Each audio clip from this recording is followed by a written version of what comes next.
Pada hari ini saya akan coba sharing tentang tema trauma healing. Apa itu trauma? Trauma itu adalah respon emosional terhadap kejadian yang mengerikan. Contohnya bencana alam, pelecehan, pemerkosaan, dan lainnya. Trauma healing itu sendiri adalah tindakan efektif untuk mengatasi peristiwa yang mengerikan yang telah terjadi. Di setiap peristiwa atau musibah ataupun bencana ataupun setiap permasalahan ada yang kita sebut korban. Di dalam hal ini kita sebutkan kalau korban itu penyintas, yaitu orang yang mengalami musibah atau bencana ataupun kejadian yang mengerikan. Sedangkan kita sebagai anggota Polri ataupun masyarakat lainnya, untuk membantu mereka disebut pendampingan atau lebih gampangnya kita sebut pendamping. Seorang pendamping itu harus mempunyai ilmu terlebih dahulu sebelum dia menjadi pendamping. Karena apa? Apabila seorang pendamping datang ke suatu tempat, dia tidak memiliki ilmu, yang ada dia merepotkan orang di tempat yang sedang ada bencana. Jadi seorang pendamping itu dia harus tanggap, kemudian tekun, dia harus sabar menghadapi korban atau penyintas. Apabila seorang pendamping ke lokasi atau ke camp bencana alam, atau kalau kami orang rescue datang korban, dia curhat sama kita seorang pendamping, kita harus empati. Kita dengarkan apa yang dia sampaikan. Kita dengarkan, jangan kita potong.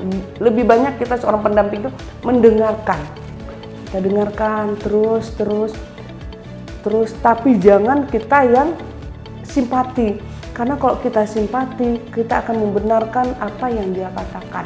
Jadi pada saat dia curhat, kita sampaikan. Terus kemudian dia akan bercerita, kemudian sambil dia bercerita, kita harus tahu apa yang harus saya tanyakan nantinya. Ya, pada saat kita menerima curhatan ya, seorang penyintas atau korban, usahakan posisi duduk kita itu harus seimbang sama mereka. Jangan mereka di bawah, kita di atas. Kok bisa duduk di bawah? Ya, di bawah lantai, kita hadap ke mereka. Posisi kita enjoy, kemudian kita benar-benar mendengarkan mereka. Dia akan mereka curhat, kita main HP. Kemudian kita toleh, kita fokus ke mereka, dengarkan. Ya, dengarkan apa yang mereka akan sampaikan. Kemudian apabila dia sudah terisak, jangan kita siapkan tisu. Kenapa? Apabila kita siapkan tisu, dia akan terputus. Dia putus, nanti dia mengingat lagi. Biarkan dia menangis. Mau dia dilap tangan, pakai jilbab, pakai apapun dengan alat yang dia bawa. Biarkan dia menangis. Kemudian pada saat kita lihat dia sudah terisak, kita peluk dengan syarat sesama jenis. Jangan korbannya wanita, pendampingnya pria, pelukan. Jadi masa baru. Jadi sesama saya pendamping, di depan saya penyintas perempuan boleh. Begitu dia terisak, perlu kita peluk, kita peluk. Kita tepuk punggungnya di belakang.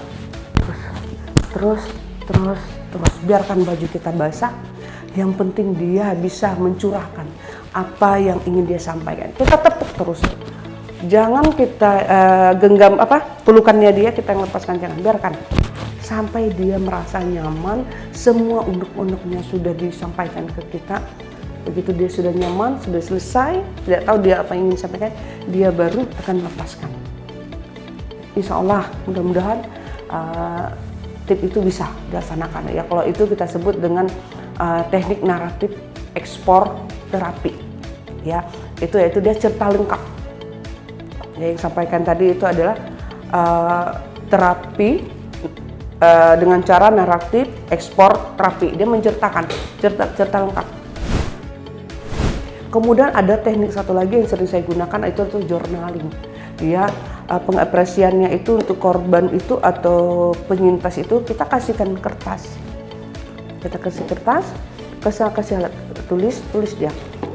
seumpamanya dia lagi kadang-kadang kita berhadapan dengan anggota ya, dia punya masalah, saya nggak nyaman Bu, saya begini Bu, nggak saya selalu disakiti, saya begini bla bla bla. Kita kasihkan kertas ke anggota tersebut, kita kasihkan alat tulis kamu lagi sedih sama siapa, atau kamu lagi kesel sama siapa, tuliskan apa, terus apa yang ingin kamu katakan sama dia, tuliskan bahasa apapun dia mau tuliskan sampai dia tidak sanggup lagi menulis. Kalau dia tidak sanggup menulis, katakan sudah selesai. Apabila bilang sudah, ambil kertasnya, lipat. Kita sampaikan sama dia, ambil kertasnya, kamu genggam, kamu remas. Bayangkan bahwasannya kertas itu, anggapkan saja itu adalah orang yang kamu ingin kamu buang di dalam pikiran kamu, atau istilahnya tuh orang tersebut yang bikin kamu sakit hati atau yang bikin kamu terluka atau yang membuat kamu menderita. Remas sampai seremas-remasnya. Kemudian kita seorang pendamping siapkan wadah yang kita isi air sedikit atau apa dah yang kotak kita isi air. Kita sampaikan sama yang korban tadi atau penyintas, ini beban yang kamu ini sudah kamu remas. Kamu bayangkan ini beban kamu yang mengganggu kamu sekali sudah kamu buang kemana? Masukkan ke air, seolah-olah dia sudah kita buang jauh ke laut. Masukkan ke dalam air itu.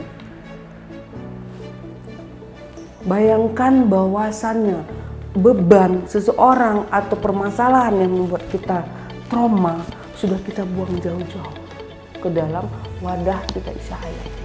Kita sampaikan kepada korban atau penyintas, trauma atau beban atau permasalahan yang kamu hadapi tadi sudah kita buang.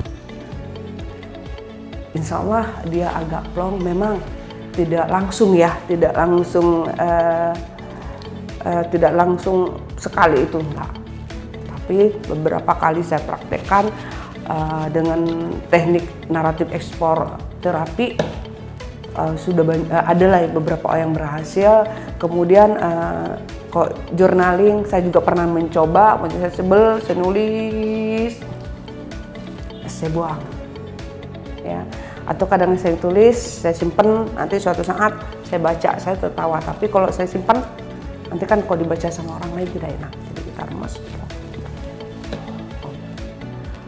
Demikian sementara dari saya tentang trauma healing dan penanganannya terhadap korban atau penyintas. Terima kasih. Wassalamualaikum warahmatullahi wabarakatuh.